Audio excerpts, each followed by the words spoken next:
예, 반갑습니다. 오늘은 4월 6일입니다. 예, 날씨가 많이 따뜻해졌고 사방에 꽃들이 활짝 피어 있어져 가지고 너무 아름답죠. 이제 하나님이 지으신 우주 만물의 그 신비롭과 아름다움을 눈으로 보고 또 마음으로 느끼는 그러한 봄이라고 생각이 되어집니다. 세상은 이렇게 하나님의 뜻과 질서에 따라서 우주 만물이 움직이고 있는데 인간은 늘 하나님의 뜻과 순리와 어긋나게 많은 사람들이 살아가고 있습니다. 우리가 역사의 그 수표설들을 보게 되면 인류의 역사를 끌어왔던 수많은 사람들이 그 남은 나라를 빼앗고 침략해서 약탈하고 죽이고 했던 역사를 봤을 때 인간 세상은 너무나 악하구나. 그 악함이 극에 달할 정도로 그런 역사들을 살아왔구나. 과연 이것이 하나님이 원하시는 뜻인가라고 생각해 봤을 때 그렇지 않다. 이것은 마귀가 이 땅을 지배하고 있어서 인간의 욕심을 부추기고 그 욕심을 달성하기 위해서 다른 사람의 생명과 그 사람의 인격이나 가치를 중요시하지 않고 짓밟아버리는 그런 악한 일들이구나 하는 것을 느끼게 됩니다.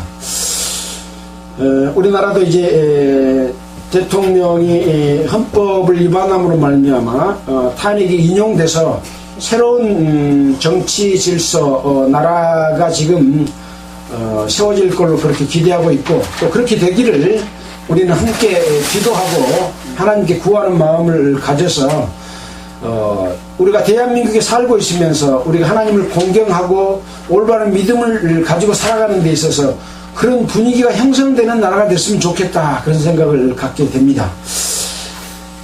우리는 지금 이스라엘의 역사 속에서 하나님이 어떻게 그들과 함께 했고 그들에게 벌을 주고 때로는 축복을 주고 이렇게 해왔는가를 통해서 우리가 살아가는 이 세상 속에서 하나님의 자녀와 백성, 하나님 나라의 백성으로서 교훈받아야 될 것이 무엇인가라는 것을 공부를 하게 됩니다.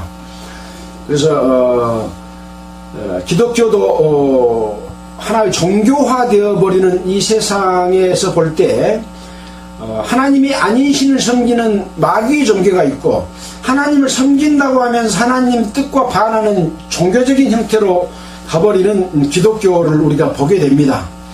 이럴 때일수록 우리는 종교가 아닌 정말 하나님의 뜻을 따라서 하나님을 공경하는 정상적인 믿음과 신앙의 삶을 사는 것이 얼마나 중요한지 우리는 늘 느끼게 됩니다. 오늘 또 말씀을 통해서 그런 것들을 살펴봤으면 좋겠다라는 생각이 되어집니다. 오늘은 역대상 25장인데요.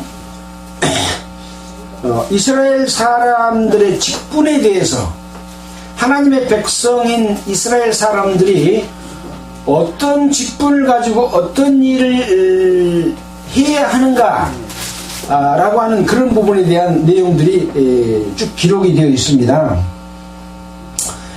다윗 왕이 성전 건축을 준비했던 내용은 역대상 22장에 기록되어 있지 않습니까?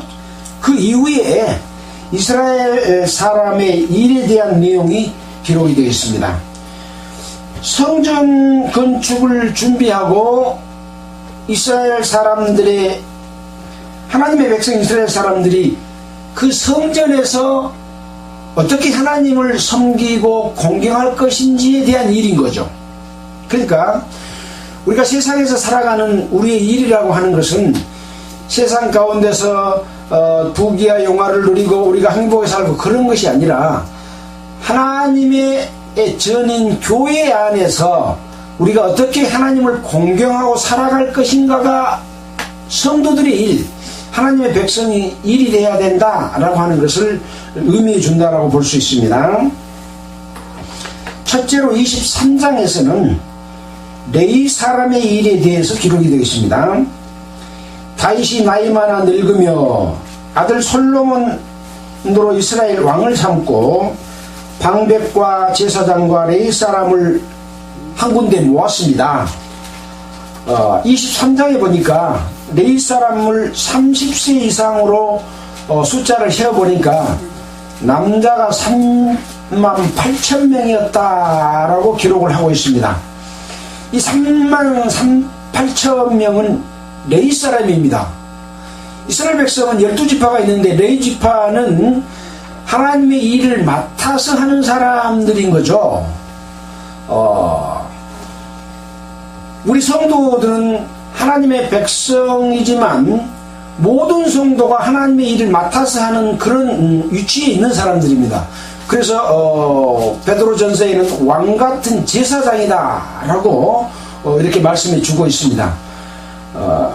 이 38,000명 중에서는 24,000명은 여호와의 전 사무를 보살피는 자요 라고 했는데, 뭔 사무 보는데 24,000명이나 필요할까 이런 생각이 들었는데, 킹제임스 성경의 해설을 보니까 주의 집을 에서 일을 위해 지정된 자들이다. 그러니까 주로 제사장이 하나님께 제사를 드리는 데 있어서 그 수종을 들어서 일을 하는 사무, 여기는 서류상의 사무뿐만 아니라 오히려 육체 노동이 주가 되었다라고 하는 내용을 킹제임스 성경의 해설에가 그런 내용이 기록되어 있는 것을 살펴보았습니다.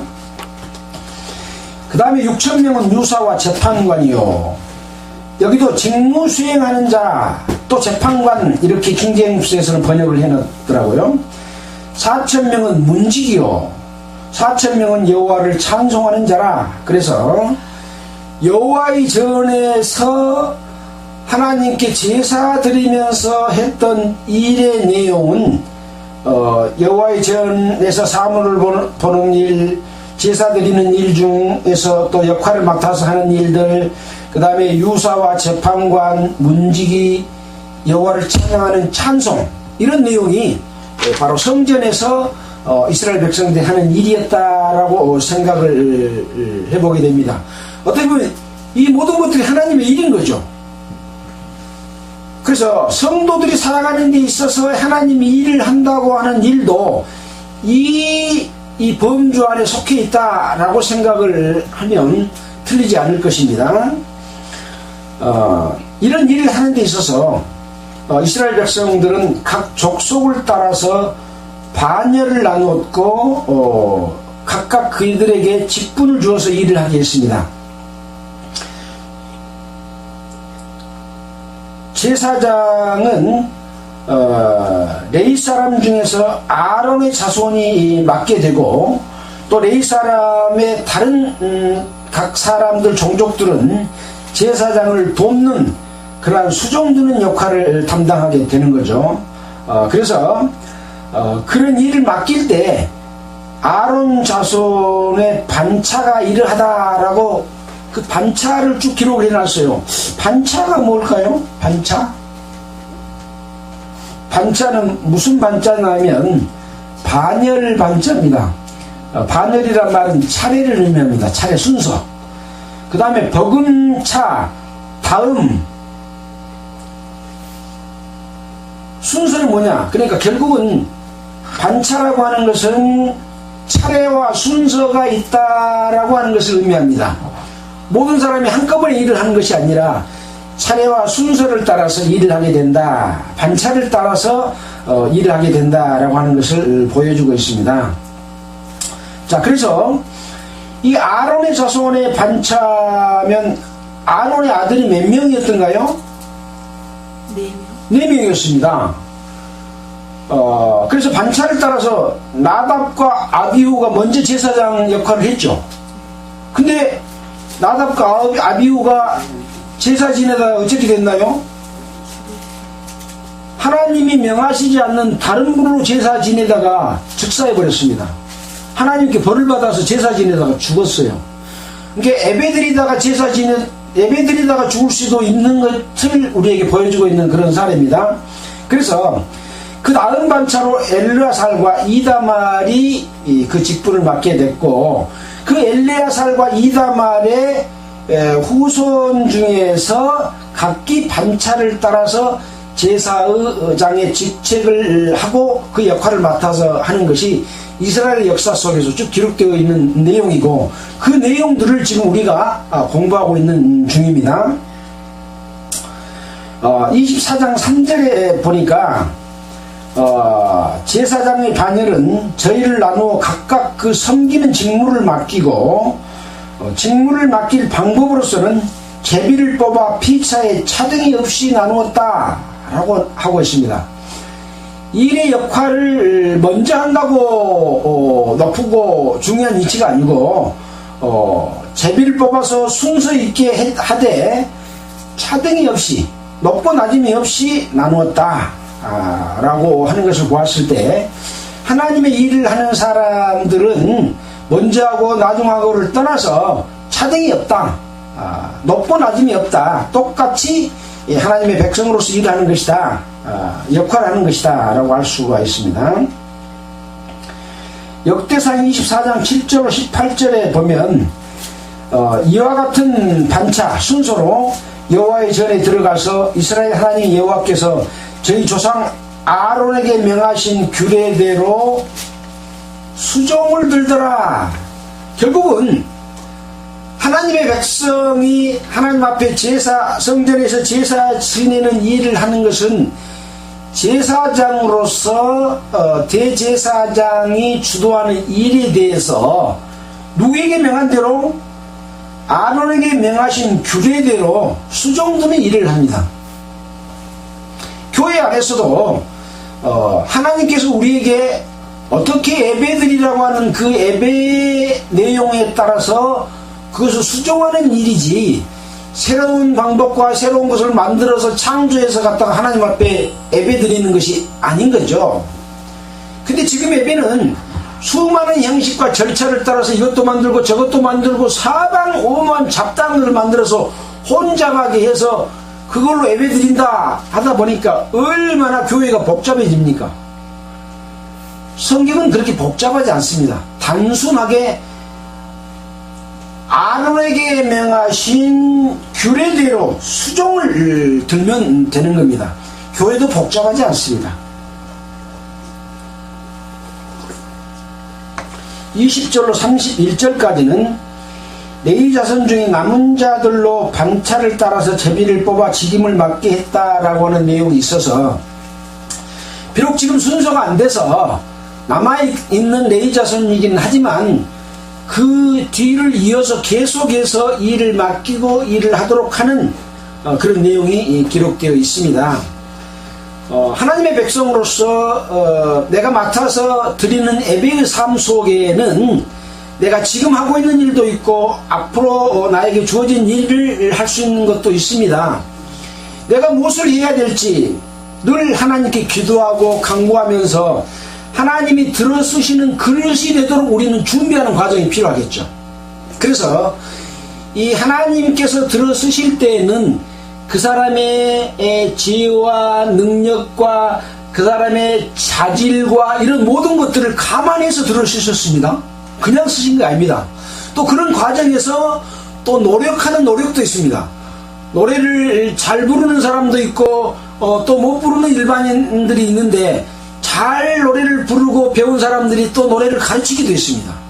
가르치는 내용은 음을 잘 맞추는 것이 아니라 그 내용과 그 중요성, 이런 것들을 가르치고 함께 찬송하는 그런 방법, 목적과 취지가 더욱 중요했다라고 하는 것들도 성경 해설서를 통해서 우리가 찾아볼 수 있는 내용입니다. 그래서 하나님 앞에 드리는 이 제사의 삶, 예배의 삶이 정말 중요한데, 하나님의 뜻에 합당하지 않으면 그것이 하나님께 드리는 예배가 아니라 다른 분으로 드리는 예배가 되어버리는 것이어서 하나님 앞에 멸망을 당할 수 있는 일이 될 수도 있기 때문에 그 분별이라고 하는 굉장히 중요하다라고 하는 것이죠. 자, 그래서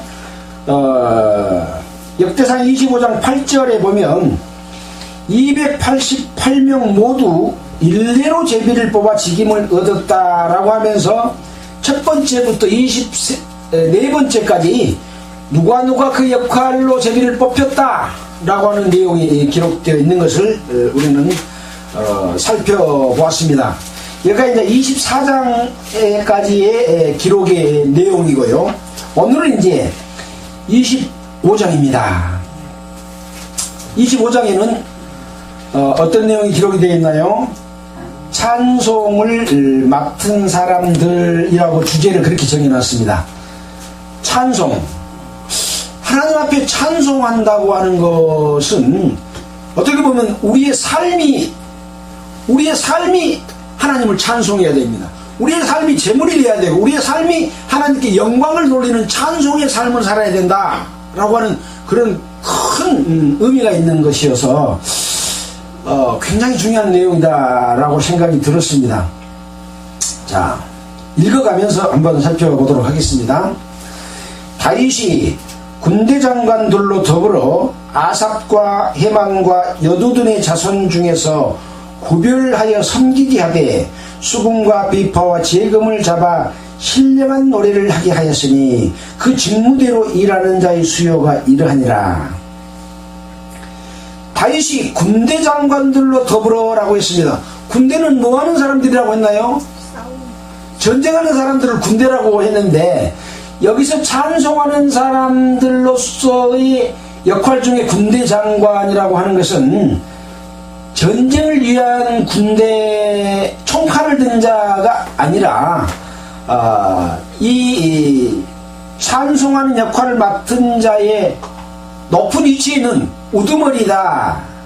역대상 15장 16절에 보면 레위 사람들의 어른들이라고 하는 내용이 있는 것과 같이 그 역할 중에서 어른들 또는 방백들, 그 높은 위치에서 있는 사람들, 그런 의미로서 군대 장관이라는 말을 썼고, 더불어서 아삽과 예만과 여두둔, 이 사람들은 이제 찬송하는 직책을 맡은 사람들의 가장 원조를 담당했던 분들이라 할 수 있는 거죠.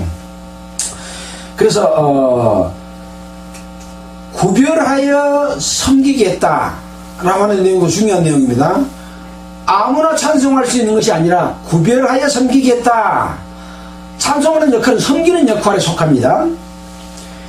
그러면서 이제 수금과 비파와 재금을 잡아서 악기도 함께 사용하면서 노래했다라고 하는 것을 우리는 생각하게 됩니다. 어떤 노래를 했나요? 신령한 노래. 신령한 노래가 있고 신령하지 않는 노래가 있는 거죠. 신령한 노래는 뭐고 신령하지 않는 노래는 뭘까요? 노래가 하나님 앞에 상납되어서 하나님이 흠양하는 노래라고 한다면 신령한 노래라고 할 수 있겠습니다. 근데 노래를 하긴 했는데, 찬양을 하긴 했는데 하나님의 마음에 합당하지 않아. 그럼 신령한 노래라고 할 수 있나요? 아니겠죠. 그래서 하나님의 마음에 합당한 신령한 노래라고 하는 것은 무엇이냐? 우리는 성경에서 모세의 노래도 우리가 살펴봤습니다. 또 다윗의 노래도 살펴봤습니다. 이런 노래들을 통해서 이 사람들이 신령한 노래를 불렀는데 어떤 것이 신령했는가 라고 하는 것을 살펴보는 것은 대단히 중요한 일이다라는 생각이 들었습니다. 쭉 보면서 살펴보도록 하겠습니다. 신령한 노래를 하게 하였으니 그 직무대로 일하는 자의 수요가 이러하니라. 맡은 직무가 각각이 달랐다라는 것이죠. 아삽의 아들 중 삭굴과 요셉과 느다냐와 아사렐란이 이 아삽의 아들들이 아삽의 수하에 속하여 왕의 명령을 쫓아 신령한 노래를 하며 여두둔에 이르러서는 이렇게 아까 아삽과 헤만과 여두둔, 그러니까 이 사람들의 후손들이 지금 역할을 맡아서 지금 신령한 노래를 하는 거죠. 헤만에 이르러서는 그 아들 북기야입니까 묵기야입니까? 북기야와 막다네와 우시엘과 스비엘과 여리못과 하나냐와 하나니와 엘리아다와 깃달디와 로암디에셀과 요스브가사와 말로디와 호딜과 마하시옷이라. 이는 다 하만의 아들들이니 나팔을 부는 자며 헤만은 하나님의 말씀을 받드는 왕의 선견자라. 하나님이 헤만에게 14아들과 3딸을 주셨더라. 그래서 이 아삽과 헤만과 여두둔의 이 후손들이 각기 역할을 맡아서 하나님께 신령한 노래를 부르는 그런 자들이다 라고 하는 내용들을 기록을 해놨고, 하나님의 말씀을 받드는 왕의 선견자다.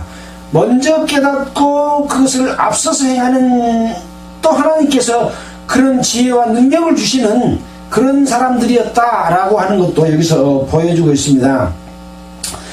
여기 나팔을 부는 자다라고 하는 말은 또 다른 의미로는 뿔을 쳐들다, 능력을 나타낸다, 그런 뜻이 있다고도 합니다. 그래서 이 찬양과 찬송을 하는 데 있어서도 하나님의 능력을 나타내는 그러한 형태로 찬양을 하고 악기도 사용되어 있다라고 하는 것을 살펴볼 수가 있습니다.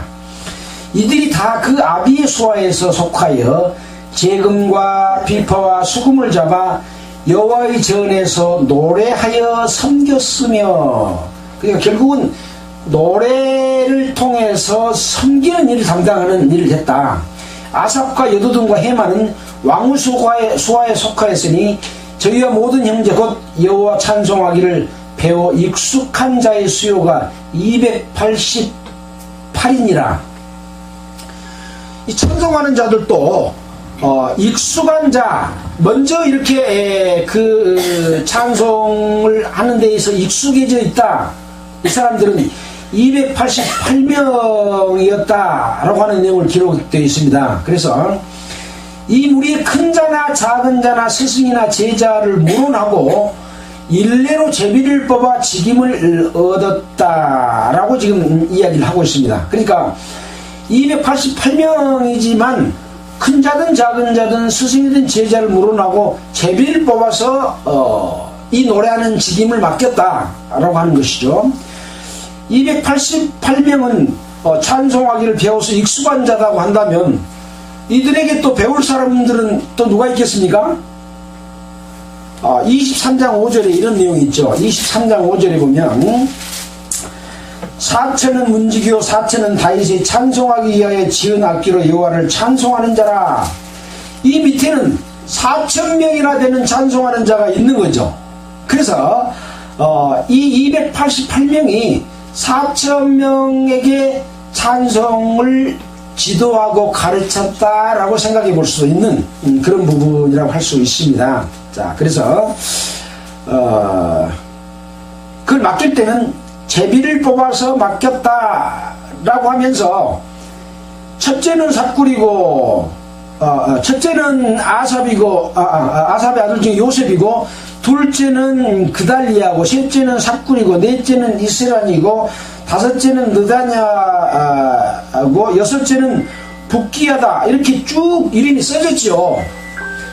자, 이런 이름들은 찬송하는 사람들인데 그 이름에 각기 의미가 담겨 있습니다. 자, 그래서 이 찬송하는 자들이 어떤 내용으로 찬송을 하는지라고 하는 내용이 이 이름 속에가 뜻이 담겨 있다고, 또 이 그 성경 해설서 속에서 그 이름에는 뜻이 있잖아요. 그 뜻을 적어 놓은 것을 제가 참고로 좀 살펴봤습니다. 7번째 여사렐라라고 하는 뜻은 하나님께서 기쁨으로 세우셨다, 그런 뜻이 있고요. 그 밑에 8번째는 여사야라고 하는데 그 뜻은 여호와께서 구원하셨다 라고 하는 뜻이 또 있습니다. 자, 그 다음에 9번째는 마따냐인데 이 마따냐는 여호와의 선물이라는 뜻이 또 담겨 있습니다. 그 다음에는 시므이인데 시므이는 들어주시다 그런 뜻이 있고요. 또 그 다음에 아사렐은 하나님은 힘이시다 라고 하는 그런 뜻이 있습니다. 그 다음에 12째 하사바인데 여호와께서 간주하셨다 그런 뜻이 있고요. 그 다음에 10째는 수바엘인데 10번째는 하나님이여 돌아오소서라는 뜻이 있고, 또 14째는 막다디아인데 여호와의 선물이라는 뜻이 있습니다. 그 다음에 열의 못은 번성한 자 그런 뜻이 있고요. 또 하나냐는 16째인데 여호와께서 은혜로우셨다. 이런 모든 사람 찬송하는 자의 이름의 의미가 여호와의 이름과 그 뜻 모든 것들이 여호와 하나님께서 주관하시는 그런 뜻이 그 속에 담겨 있는 거죠. 그래서 여호와를 찬양하는 것이다 라고 하는 것을 알 수가 있습니다. 자, 그래서 모든 찬양과 찬송은 여호와를 찬양하고 여호와의 능력, 그 다음에 여호와께서 우리에게 베풀어 주신 은혜, 감사함 이런 것들로 노래하는 것이다 라고 알 수가 있습니다. 24번째 이름은 로암디 에셀인데 그 뜻은 내가 도움을 높였다 그런 뜻이 이름의 뜻이라고 합니다. 자, 우리는 이렇게 이제 여호와를 찬송하는 자들에 관한 각 그 아삽과 헤만과 여두둔의 자손 중에서 그 족속에 이어서 맡은 역할과 일들에 관한 이름들을 쭉 살펴보았습니다. 이런 이름들이 각기 나와 있는 것은 무엇을 의미한다고 했나요? 이것은 소설책이 아니라 실제 이스라엘 백성 중에서 이 다윗이 군대 장관들과 더불어서 이들의 후손들에게 각기 직임을 맡아서 찬송하게 해줬다고 하는 역사적인 사실을 의미한다고도 했습니다. 그래서 성경은 꾸며낸 어떤 경전이 아니라 역사적인 사실이고 실제 있었던 내용들을 기록해놨다라고 하는 그런 의미를 우리는 다시 한번 확인할 필요가 있다라는 생각이 들었고요. 자, 우리는 이 찬송을 맡은 사람들에 대해서 살펴보면서 여호와께 그동안 창세기에서부터 역대상 25장까지 이르는 동안은 하나님께 찬송하는 내용이 무엇일까라고 하는 것을 살펴보았습니다. 모세가 하나님께 찬송 드리는 찬송이 아마 첫 번째 큰 찬송이었지 않느냐라는 생각이 듭니다. 출애굽기 15장 한번 보도록 하겠습니다. 출애굽기 15장. 출애굽기 15장은 어떤 때 불렀던 찬송인가요? 이스라엘 백성이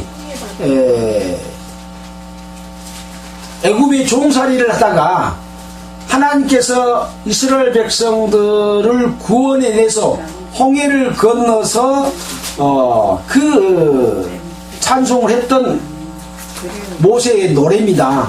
이 모세의 노래는 하나님이 우리를 구원해 주셨다라고 하는 구원의 노래라고 할 수 있습니다. 자, 한번 읽어보도록 하겠습니다. 이때에 모세와 이스라엘 자손이 노래로 여호와께 노래하니 일러스되 내가 여호와를 찬송하리니 그는 높고 영화로우시며 말과 그 탄자를 바다에 던지셨음이로다. 여호와는 나의 힘이요 노래시며 나의 구원이시로다. 그는 나의 하나님이시니 내가 그를 찬송할 것이요 내 아버지의 하나님이시니 내가 그를 높이시리로다. 이렇게 여호와 하나님이 능력의 손길로 우리를 구원해 주셨다. 또 우리의 대적을 바닷속에 던졌다 라고 하는 내용이면서 여호와는 힘이다. 그리고 노래다. 또 우리의 구원이다. 나의 하나님이다. 그래서 반드시 그를 찬송할 것이다 라고 하는 내용을 기록하면서 또 내가 그를 높이리로다 라고 이야기를 하고 있다는 거죠. 그리스도인의 삶 속에서도 우리가 하나님을 알지 못하고 죄 가운데 있었을 때는 이것이 하나님 앞에 죄인지 아닌지도 모르고 내는 내 인생이 내 것이니까 내 마음대로 살아도 돼 라고 자기 좋아하는 것들 따라서 살았지 않습니까? 근데 하나님을 알고 하나님 앞에 이것이 죄인 것을 알고 예수 그리스도의 피로 말미암아 이 엄청난 죄, 사망에 이를 수밖에 없는 죄를 구원해 주시는 그 하나님의 능력과 감사함에 우리는 이 구원을 찬송하지 않아요. 마찬가지입니다. 이스라엘 백성들이 출애굽한 것은 우리가 구원받는 것과 같은 거라고 했잖아요. 그 찬양을 우리는 예수 그리스도로 피로 말미암아 우리가 세상에서 악하게 내 마음대로 살고 내 주관대로 살았던 것들을 돌이키고 구원하게 해 주신 그 하나님, 그리고 그동안에 살았던 모든 것을 바닷속에서 애굽의 그 추종자들이 바다에 수장된 것과 마찬가지로 내 안에 악한 모든 생각들을 다 수장시켜버리는, 육체와 함께 멸망시켜버리는 그런 것과 같은 것이다 라는 찬양을 드려야 되는 것이죠. 근데 그렇게 구원받은 사람이 나중에 다시 육체 가운데 돌아와서 내 마음대로 살면 됩니까? 안 되겠죠. 그래서 하나님께 찬양은 늘 드리며 늘 하나님만을 찬양하고 하나님을 높이고 나는 항상 낮아져서 하나님 앞에 종이 돼서 살아가야 된다 라고 하는 그런 찬양인 거죠. 자, 그러면서 내가 그를 높이리로다. 여호와는 나의 용사다. 애굽의 그 추격자들을 물리쳐 준 것과 마찬가지로 내 안에 나를 다시 끌어잡아서 육신대로 살게 하는 것을 물리쳐주는 용사는 바로 여호와시다. 바로 예수님이시다. 바로 성령이시다. 나를 늘 이기게 해줄 분은 바로 그분뿐이다 하고 우리는 하나님께 의지해야 되는 거죠. 나의 지혜와 나의 능력을 의지해서 내가 마귀를 이기는 것이 아니다. 그래서 용사는 여호와다, 그런 이야기입니다. 그가 바로 병거와 그 군대를 바다에 던지시리니 그 택한 장관이 홍해에 잠겼고 큰 물이 그를 덮으니 그들이 돌처럼 깊음에 내렸도다. 여호와여 주의 오른손이 권능으로 영광을 나타내시니이다. 여호와여 주의 오른손이 원수를 부르시니이다. 원수를 부쉈다. 지금 내 안에 옛날의 풍속, 가나안의 풍속, 애굽의 풍속이 그리스도인 안에 남아있다니까요. 이 남아있는 것을 부숴야지 우리는 온전하게 주님의 종이 되고 주님을 섬길 수 있는 그러한 사람이 되는 거죠. 누가 싸워주셔야 돼요? 하나님께서 싸워주시고 성령이 싸워주셔야 되는 거죠. 바로 여기에 있는 그런 내용이 기록되어 있습니다.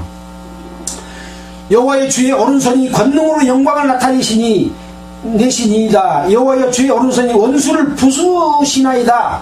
원수를 부숴버려야 내가 하나님의 종과 자녀로서 하나님께 예배드리는 삶을 살 수가 있다. 근데 그거 버리지 않고 고집 피우고 자기 마음대로 사는 사람이 얼마나 많습니까? 성경도 자기 마음대로 해석을 하고. 예.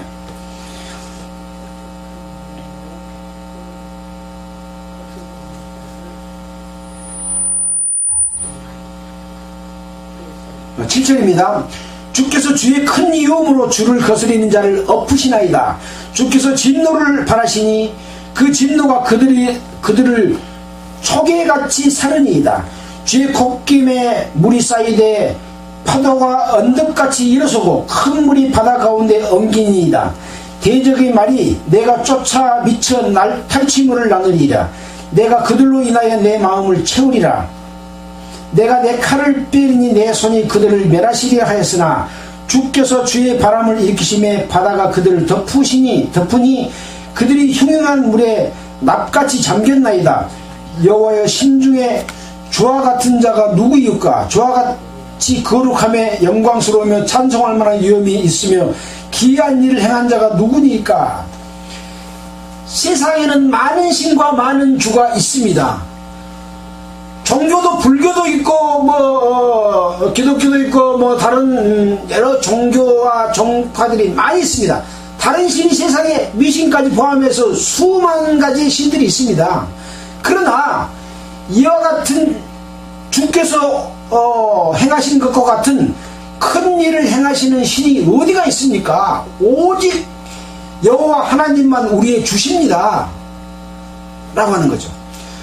사람들은 예수를 믿자고 하고 여호와 하나님을 증거를 하면 신이 불교도 있고 다 있는데 왜 꼭 너희 신만 옳다고 말하냐, 꼭 그 말을 합니다. 합리적인 사람들이 그 말을 해요. 그러나 신은 많다. 그러나 우주 만물을 창조하시고 사람을 창조하시고 우주 가운데 진리를 심으시고 생명의 근원 되신 분은 여호와뿐이다. 그래서 우리는 하나님을 믿는다. 다른 신은 거기에 미치지 못한다. 그렇게 이야기를 합니다. 그러나 그 사람들이 그것을 받아들이면 좋은데 잘 안 받아들여요. 안 받아들이려고 처음부터 마음 먹고 그냥 던진 말이거든요. 그러나 자기 생각이 잘못되고 얼마나 무능하고 힘이 없는지를 깨닫게 되면, 그때는 자기가 죽을 지경에 이르게 되면 아이고 하나님 그러고 자기도 모르게 넘어지면 부르지 않아요. 그렇게 낮아질 때만이 하나님이 위대한 신이라고 하는 걸 그때 비로소 아는 거죠. 그래서 우리 주변에도 뭐 사랑하는 딸들, 아들들, 이웃들이 많이 있습니다. 그러나 그들이 우리가 하나님을 공경하고 믿는 믿음처럼 그런 삶을 살면 좋을 텐데 하나님 믿지도 않고 자기 마음대로 살아가. 근데 착해. 그러니까 그냥 이뻐 죽겠어. 그러면 되나요? 안 돼요. 어떠한 이 세상에 선한 일을 하고 옳은 일을 하고 의로운 일을 한다고 할지라도 하나님 앞에 서게 되면 그 의가 다 낡은 옷과 같은 것이어서 영원한 영광에 이를 때는 아무 소용이 없는, 다 불타버릴 것이기 때문에 하나님의 선과 하나님의 의 외에 어떤 것도 하나님 앞에서는 의로운 것이 없습니다. 우리가 성경을 공부할 때 집이나 풀이나 나무나 이 모든 것을 싹 불타버린다 그랬잖아요. 금과 은과 이런 보석만 남는다 그랬잖아요. 이것은 바로 하나님의 능력과 하나님을 의미하는 겁니다. 보화 이런 것들은. 그래서 우리는 사랑하는 우리의 자녀들 또는 이웃들에게 하나님을 믿고 구원받지 못했으면 먼저 구원받아서 하나님의 자녀가 되도록 인도하는 것이 필요합니다. 이것이 내 마음속에 소망이 되어야 돼요. 희망이 되어야 돼요. 그냥 나한테 잘해준 딸아 이쁘다, 아들아 이쁘다로 끝날 일이 아니라고 하는 것을 우리는 깊이 새겨야 할 것이라고 생각이 됩니다. 자, 그래서 여기도 보면 주께서 그 구속하신 백성을 은혜로 인도하시되 주의 힘으로 그들을 주의 성결한 처소에 들어가게 하시나이다. 주의 힘으로 주의 성결한 처소, 처소는 가나안 땅이 처소잖아요. 가나안 땅은 하나님이 거하실 처소입니다. 근데 가나안 땅이 더 지금 더럽혀 있잖아요. 왜? 거기 살고 있는 열 족속들이 바로 하나님을 공경하지 않고 다른 신을 공경하고 있고 미신을 섬기고 있기 때문에 그렇습니다. 자, 그러나 하나님의 그 목표와 뜻은 하나님의 성소를 깨끗하게 하는 것이다 라고 하는 것이고, 지금 우리가 생각해 본다면 하나님의 처소는 어디입니까? 우리 몸이 하나님의 처소잖아요. 우리가 지금 성전이잖아요. 우리 안에 하나님이 계시잖아요. 우리 몸을 하나님이 원하시는 거룩한 처소로 만들기 위해서는 우리 몸의 악한 모든 요소들을 다 진멸해야 된다. 우리는 다 배웠던 내용입니다. 자, 그래서 주의 성결한 처소에 들어가게 하십니다. 열방이 듣고 떨며 블레셋 거민이 두려움에 잡히며 에돔 방백이 놀라고 모압 영웅이 떨림에 잡히며 가나안 거민이 다 낙심하나이다. 지금 애굽에서 나와서 가나안까지를 같이 모세가 지금 노래하고 있는 거예요.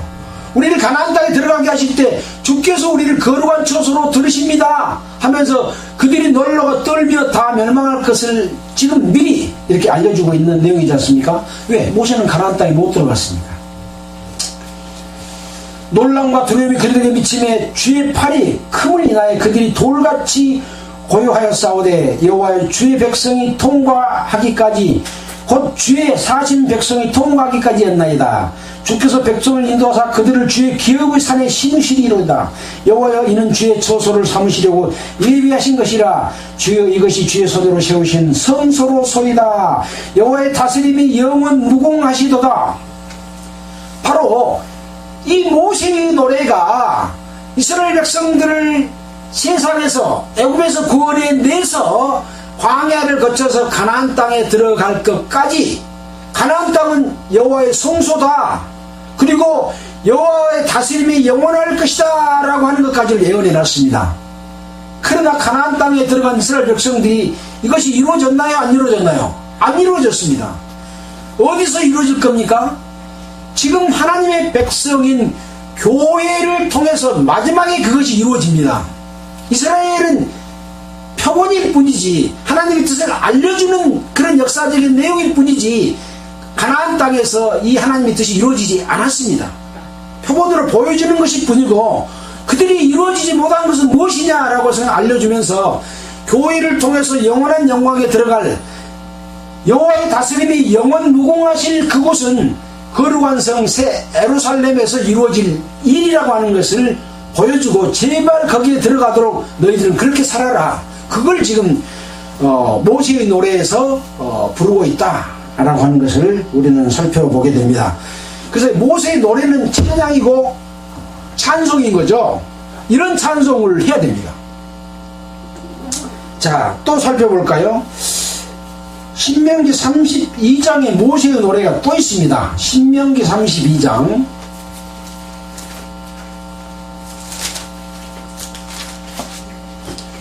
신명기 32장 모세의 노래 312페이지입니다. 모세가 이스라엘 총회에게 이 노래의 말씀을 끝까지 읽어 들리니라. 하늘이여 귀를 기울이라. 내가 말하리라. 땅은 내 입의 말을 들을지어다. 나의 교훈은 내리는 비요 나의 말은 맺히는 이슬이요 연한 풀이에 가는 비요 채소의 담비로다. 내가 여호와의 이름을 전파하리니 너희는 위엄을 우리 하나님께 돌릴지어다. 그는 반석이시니 그 공덕이 완전하고 그 모든 길이 공평하며 진실무망하신 하나님이시니 공의로우시고 정직하셔도다. 그들이 여호와를 향하여 악을 행하나 하나님의 자녀가 아니요 흠이 있는 사곡한 종류로다. 우매무지한 백성아, 여호와께 이같이 보답하느냐? 그는 너를 얻으신 너희 아버지가 아니시냐? 너를 지으시고 세우셨도다. 이렇게 하나님이 인도하시고 하나님의 백성으로 삼으셔서 하나님의 자녀라고 했지만 왜 이렇게 무지몽매하게 악한 일을 하고 행하냐라고 모세가 이스라엘 백성들을 일깨워주면서 하나님에 대해서 지금 알려주고 있는 그런 찬양이지 않습니까? 바로 찬송과 찬양은 이런 찬송과 찬양을 해야 되는 거예요. 그러니까 이 주악에 맞춰서 노래 부르는 것만 찬송이 아니라 우리의 삶이 찬송이 되는 그런 삶. 그래서 바울 사도께서는 너희 몸을 거룩한 산 제사로 드리라고 그랬잖아요. 이것이 바로 제사는 곧 예배니까. 그래서 우리의 삶이 찬송이 되는 삶을 살아야 된다라고 하는 것도 우리가 생각해 보게 됩니다. 옛날을 기억하라. 역대의 연대를 생각하라. 네 아버지께 물으라. 그가 네게 설명할 것이요 내 어른들에게 물으라. 그들이 네게 이르리로다. 지극히 높은 자가 열국의 기업을 주실 때 인종을 분정하실 때 이스라엘 자손의 수요대로 민족들의 경계를 정하셨도다. 여호와의 분깃은 자기 백성이라. 야곱은 그 택하신 기업이로다. 그래서 이스라엘 백성이 가나안 땅에 분깃으로 땅을 줬는데 여호와의 분깃은 무엇이 분깃이나요? 가나안 땅이 분깃이나요? 아닙니다. 이스라엘 백성이 여호와의 분깃입니다. 여호와께서 내가 받고 싶은 것은 땅이 아니다. 너희 성도들이다 그 말입니다. 하나님은 우리가 여호와의 노같이가 되기를 원해요. 그래서 예수님을 피로 샀잖아요. 그러면 여호와의 노같이가 돼야 되는데 딴 것을 섬기고 있어. 내 마음과 생각을 따서 살아. 종교적인 방법으로 교회를 운영해. 그러면 여호와 분깃이 안 돼요. 그것을 지금 지적하고 있는 것이다. 이것을 알아야 되는 것이죠. 여호와께서 그를 황무지에서 짐승의 부르짖는 광야에서 만나시고 호위하시며 보호하시며 자기의 눈동자같이 지키셨다. 여호와는 우리 성도들을 눈동자같이 지키기를 원하는데 마귀가 늘 뺏어가 버려요. 마귀가 뺏어가 버려요. 근데 우리는 마귀에게 뺏김을 당해. 얼마나 많은 사람들이 구원받은 하나님의 백성이 마귀에게 뺏겨져 버렸습니까? 마귀를 섬기고 있는 거죠. 하나님을 공경하고 있는데 마귀를 공경하고 있는 거예요. 이것을 볼 수 있는 눈과 아는 눈, 깨우쳐 주심을 주께 구해야 된다라고 하는 것이죠. 마치 독수리가 그 보금자리를 어지럽게 하며 그 새끼 위에 너풀거리며 그 날개를 펴서 새끼들을 받으며 그 날개 위에 그것을 엎는 것 같이 여호와께서 홀로 그들을 인도하셨고 함께한 다른 신이 없었도다. 여호와만이 자기의 백성들 자녀들을 독수리가 보호한 것처럼 보호할 수 있다. 어떤 종교의 지도자도 목사도 성도들을 보호할 수가 없습니다. 오직 하나님의 말씀 속에서만이 하나님의 능력으로 보호함을 받아서 영원한 영광에 이르러서 하나님의 분깃이 되는 것이다 라고 하는 것을 모세가 지금 노래하고 있다 라고 하는 것을 살펴볼 수가 있습니다. 여호와께서 그로 땅의 높은 곳을 타고 다니게 하시며 밭의 소산을 먹게 하시며 반석에서 꿀을 굳은 반석에서 기름을 빨게 하시며 어떻게 반석에서 꿀을 빼내고 반석에서 기름을 빨아내게 하시겠습니까? 오직 여호와께서만 할 수 있다 라고 하는 것이죠. 소의 젖 기름과 양의 젖과 어린 양의 기름과 바산 소산의 수양과 염소와 지극히 아름다운 밀을 먹이시며 또 포도즙의 붉은 술을 마시우셨도다. 그런데 여수른이 살찜에 발로 찼도다. 근데 자기 배가 부르니까 하나님의 은혜를 이렇게 입었으면서도 발로 차버리는 그런 일을 했다. 내가 살찌고 부대하고 윤택함에 자기를 지으신 하나님을 버리며 자기를 구원하신 반석을 경홀히 여겼다. 하나님이 그렇게 능력을 베풀어 주고 지혜를 주고 총명을 주고 많은 이스라엘 외의 여러 나라들을 굴복하게 해줬지만 솔로몬이 다른 신을 섬기며 여호와를 발로 차버렸잖아요. 은혜를 입은 자들이 찬 겁니다. 은혜를 안 입은 자들이 찬 게 아니라 은혜를 입은 자들, 하나님의 백성이 여호와를 발로 찬다니까요. 이것이 두렵고 무서운 일이다. 그래서 모세가 노래로 이걸 알려줬는데 이 모세의 노래를 그들이 몰랐나요? 알면서도 그들이 발로 찬 거죠. 아니 솔로몬은 한참 뒤에 사람이잖아요. 이 노래를 몰랐겠어요? 그런데도 마귀에게 넘어가 버리면 자기의 욕심과 미혹에 빠지면 못 헤어나와요. 지금 구구파들이 말하는 그 말도 안 되는 엉터리 같은 일들을 하고 또 명산에 가서 소를 잡아서 속껍데기를 벗겨서 피로 물들이고 제사 지내고 그렇게 하고 있잖아요. 철저하게 그걸 믿고 있는 거예요. 그들이 말하는 말들을 믿는 사람들이 많다니까요. 이것은요, 악한 신의 영이 임하게 되면 거기에 복속되어 버리면 돌이킬 날이라도 안 돌이켜지는 거예요. 무서운 겁니다. 신에게 속한 그 힘이 각 나라도 다스리고 사람도 거기에 머리떼게 만들어버려서 못 빠져나오게 해버리는 거죠. 하나님 앞으로 돌아오지 않으면 못 벗어납니다. 올바른 신앙을 갖지 않으면 못 벗어나요. 아니 정광훈 목사도 기독교 목사잖아요. 근데 마귀에게 미혹돼서 그런 짓을 하고 있지 않습니까? 정말로 두렵고 무서운 일이다.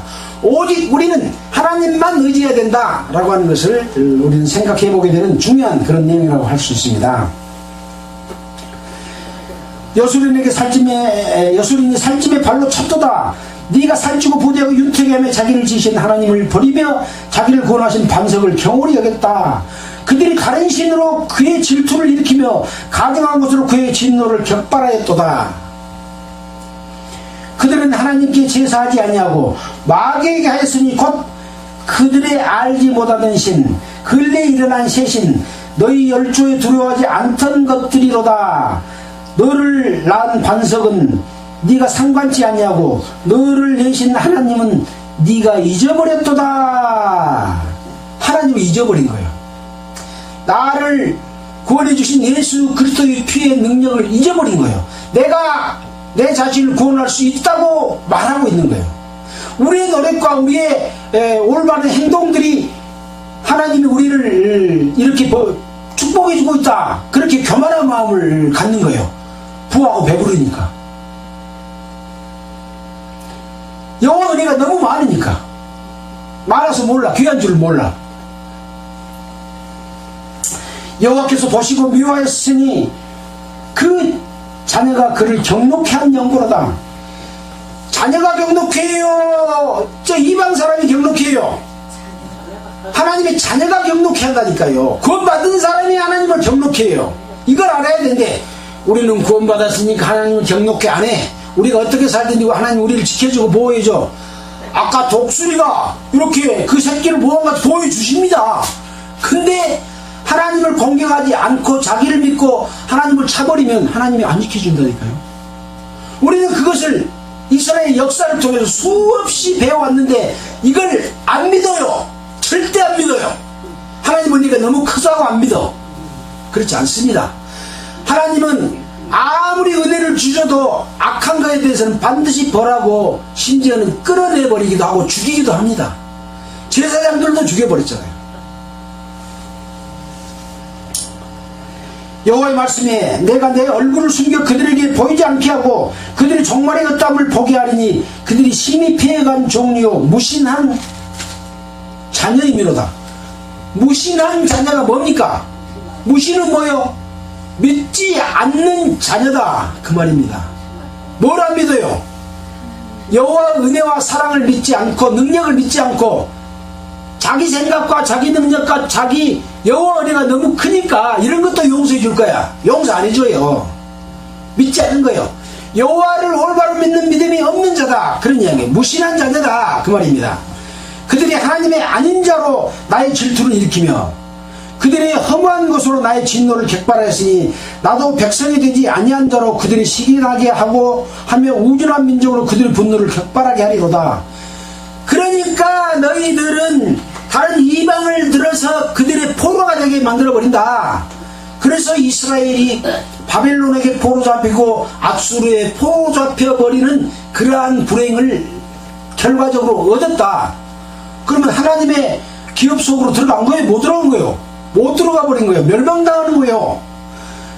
이것을 보여줌으로써 지금 교회의 성도들은 이스라엘처럼 멸망당하지 않도록 교훈해 주는 것인 거예요. 예. 이스라엘이 왜 멸망을 당하고 왜 대적들에게 빼앗기고 죽임을 당하고 나라를 뺏겼는가, 기업을 뺏겨버렸는가 하는 것을 명심하게 된다면 우리가 하나님의 영광에 들어가는 그 길은 정말 험하고 좁은 길이다. 오직 하나님만 믿고 예수님만 믿고 성령만 의지하고 하나님의 방법 외에 인간의 방법으로 교회를 통치하는 것은 다 버려라, 다 없애버려라, 그것은 마귀 것이다 라는 걸 알 때만이 하나님을 공경할 수 있다. 그래서 기독교는 종교가 아닌 거예요. 근데 기독교를 종교로 만들어버렸어요, 목사들이. 안 믿는 목사들 말고 구원받은 목사들이 교회를 그렇게 만들어버린 거예요. 이것을 구분할 수 있다면 그 올무에서 벗어날 수 있을 것이다 라는 말씀을 드리면서 마치도록 하겠습니다. 기도드리겠습니다. 하나님 아버지, 감사를 드립니다. 찬송을 통해서 무엇을 찬송했는가 라고 하는 것을 살펴봤을 때 오직 여호와의 능력과 우리를 사랑하신 그 큰 사랑 안에서만이 하나님의 은혜와 능력이 나타나고 그 능력과 그것을 믿고 찬양하는 찬송을 할 때 우리는 마귀의 계계에 들어가서 악한 자에게 속하지 않게 될 것이라는 것을 다시 한번 깨닫게 됩니다. 이 세상에 또 우리나라에는 예수 그리스도로 말미암아 구원받은 성도들이 많이 있습니다. 그들이 잘못된 종교 집단에 빠져서 목사들이 가르친 잘못 가르침을 따라서 하나님의 말씀을 저버리고 발로 차버리는 이런 경우들이 너무 많이 발생되고 있습니다. 그들을 불쌍히 여겨주시고 그들이 돌이킬 수 있도록 기회를 허락하여 주시옵소서. 이 모든 말씀을 우리를 보내주신 예수 그리스도 이름으로 기도드렸습니다. 아멘. 찬송가는 186장 하겠습니다.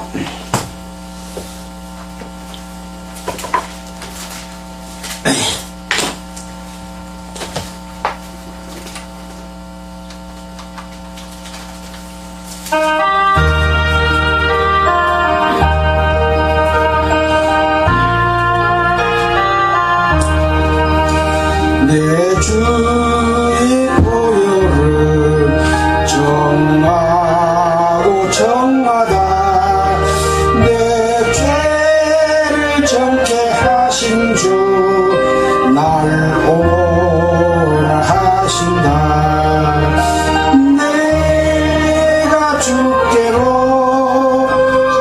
지금 가오니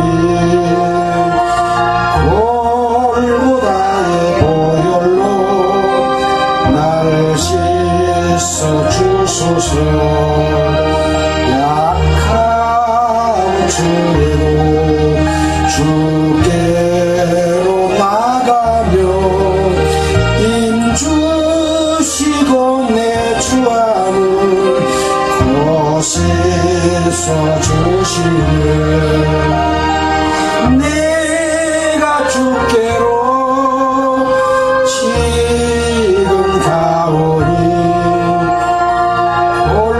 골고다의 보혈로 날 씻어 주소서 날 오라 하시는 온전한 믿음과 또 사랑함과 평안 다 얻게 하미세 내가 주께로 지금 가오니 골고다의 보혈로 날 씻어 주소서 금죄인 복받아 길길을 얻었네 한없이 넓고 큰 은혜 베풀어 주소서 내가 주께로 지금 가오니 골고다의 보혈로 날 씻어 주소서 그 피가 마음속에 큰 증거됩니다 내 기도 소리 들으사 다 허락하소서 내가 주께로 지금 가오니 골고다의 보혈로 날 씻어 주셨네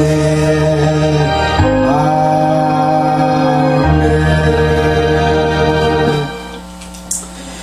여기 정하게 해주라 또 평안하게 해주라 뭐 이렇게 하고 있는데 그리스도인이 잘못 살았을 때 지은 죄에 대해서 정결례를 늘 예수님이 하나님 우편에서 해주고 계시기 때문에 내가 잘못 살았을 때 나를 정결케 주소서라고 하는 생활 속에서의 자복과 정결을 의미하는 내 주의 보혈이다 라고 생각을 해야 됩니다. 우리를 죄에서 구원해 줄 때 그 구원의 보혈도 있고 그 보혈은 그때뿐만 아니라 삶 속에서도 우리가 잘못 살면 늘 정결케 하는 보혈의 능력을 이 보혈의 능력이 있기 때문에 우리가 천국에 갈 수 있는 겁니다. 이 보혈의 능력이 없으면 천국 못 갑니다. 왜? 다시 죄를 짓기 때문에 그렇습니다. 그래서 우리는 그 하나님의 은혜를 감사하는 이 예수 그리스도께서 정결케 해주시는 그 정결함께 감사를 드립니다. 마치겠습니다. 목사님, 나는 그런 줄 모르게 예. 몇 개도 채피라고